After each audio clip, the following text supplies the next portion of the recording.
The one comment I have, the only question I have for you is I voted for Ross Perot in '92 because I believed that his opinion that the unfair trade policies would actually result in many, many industries closing in the United States, and that once those jobs were gone, that they would be virtually impossible to get back in the United States. Well, he was right about that, and a number of other things. I didn't vote for it because of the other things that I didn't agree with, but you make a good point. As far as the sort of hate speech that exists in politics these days, I agree with you on that. I don't subscribe to it. My friends don't subscribe to it. As much as I despise the policies of George W. Bush and oppose the wars, I never have uttered the words, I hate George W. Bush. I would never say that. First of all, because I don't believe it. I don't hate him. Second of all, I wouldn't lower myself to that level that the other side is at. I don't want to be in that gutter. I would rather have a debate on the issues.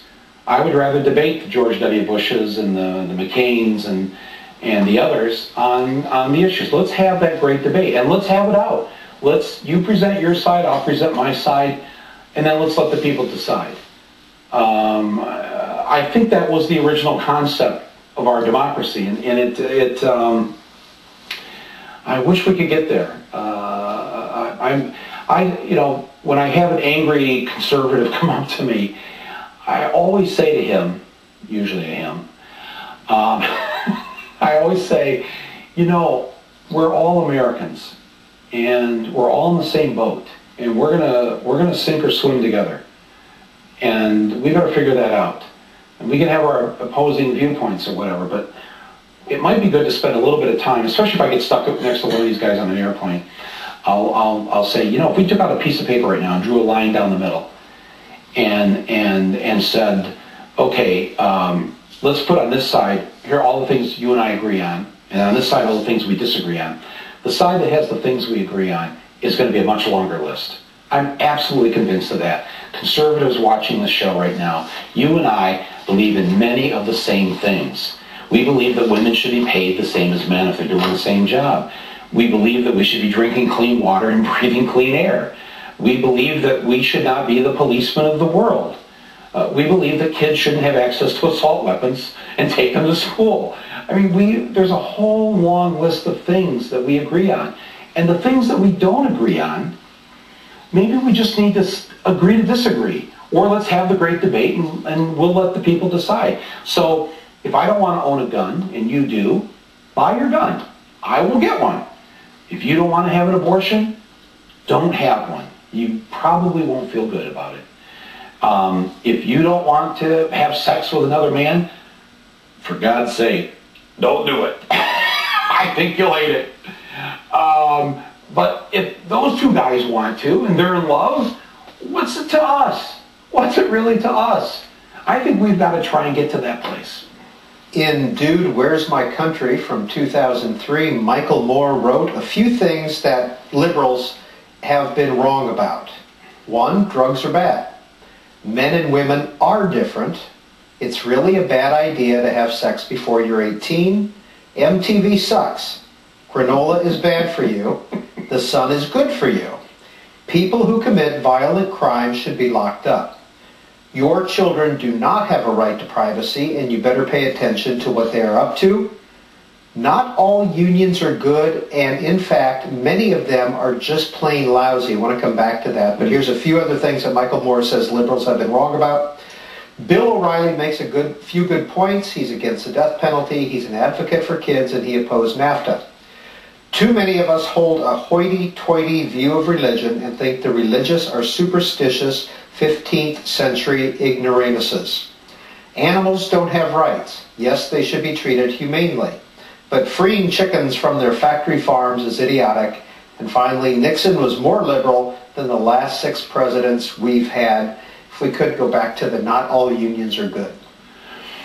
Wow, I'd forgotten about that list. I'm glad you read that because there are many things that I agree with conservatives on, and you just listed a number of them. Drugs are bad for you. I think it's best, especially for young people, not to use them. I think if someone is a violent criminal, I would prefer that they are removed from society and kept away from the rest of us. I think that's a good idea. The thing about unions, I wrote that in 1996, and at that time, a lot of unions, unfortunately, were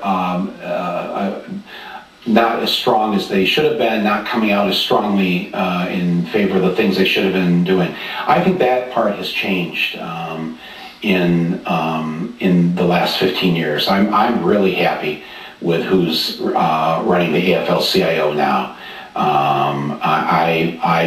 I think a lot of there's some great unions. The UE is a wonderful union. The Teamsters, James Hoffa is a great union leader. I'm quite impressed, actually, now 15 years later, with the direction that unions have gone, and they understand that they have got to organize, or they are going to die.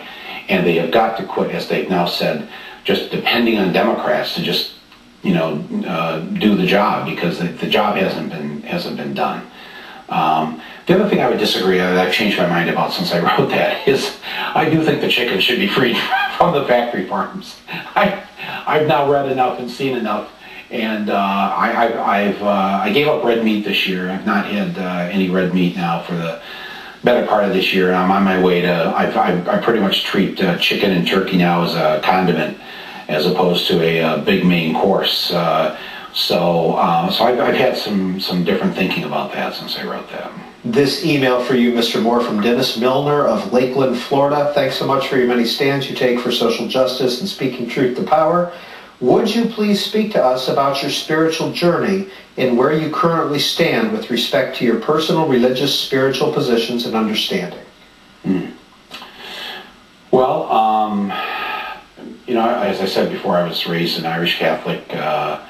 I always put the word Irish in front of it to just see, because Irish or Catholic are also, we have a healthy disrespect for authority, if I can put it that way, and we also have a very dark sense of humor, and so that helps us get through a lot of things that the spiritual stuff maybe can't help us with. But I grew up with some very basic lessons from my parents and from the nuns and priests that I had, that I carry with me to this day and I try to live by. That we will be judged by how we treat the least among us. That you are to love your neighbor as yourself. That you're to love your enemy, and you're to do good to those who persecute you. Thus, my complimenting Bill O'Reilly in the book and listing the things that I think that he's done that are good. I don't do that to get a reciprocation on his show. I don't expect it, but I believe it's my responsibility to be that way. And when I left the seminary, and the institution of the Catholic Church is another whole topic, because I disagree with so much of what the authorities have had to say about their interpretation of what Jesus had to say. You read the New Testament, Jesus not once does he mention homosexuality. Not once does he mention abortion. And he doesn't say that priests have to be celibate and single. These are all things that came later. In fact, priests married for the first 1,000 years in the Catholic Church, and then, I don't know, some pope had a bad dating experience or something. I don't know what happened, but it just, around the year in the 11th century, he just said that's the end of that, and priests couldn't marry. I think it's been a really bad idea. Priests should be able to live a normal life. They're human beings, and women have a second-class role in the church, and they are not second-class people. They too are God's creatures, and they're equal, maybe more equal, because we would have a rough go of it without them. Women, they can actually do without us now. Now that we've invented ways to, in vitro fertilization and things like that, they only need really a few of us around. And they used to need us for things like, getting things off the top shelf or whatever, but the portable aluminum stepladder was invented. You know, the new rubber grip thing where you can get the lid off the pickle jar, that's been invented. So, you know, our use has been reduced, the need for us. So actually, but you need women to keep the species going. All right, that's a long way to get to saying that I actually still have very strong spiritual and I guess you would say religious beliefs. I still go to Mass. I try to find churches and priests that are more in sync with the way I see the gospel and the teachings of Jesus.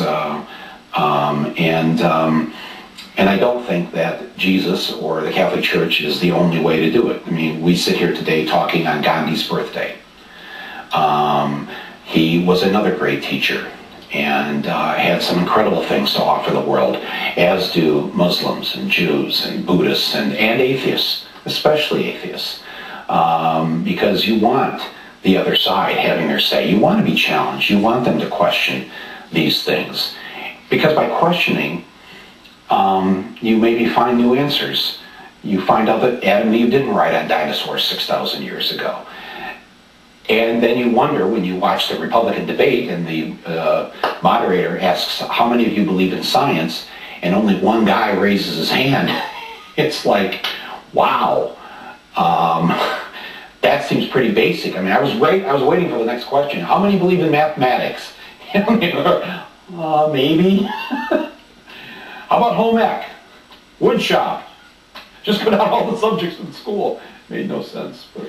Hour and a half left to go in this month's In Depth. Our guest, author and filmmaker Michael Moore. Here is the cover of his most recent book. It just came out this year. Here Comes Trouble, Stories from My Life. Here's a few of Michael Moore's favorite things, and we'll be right back.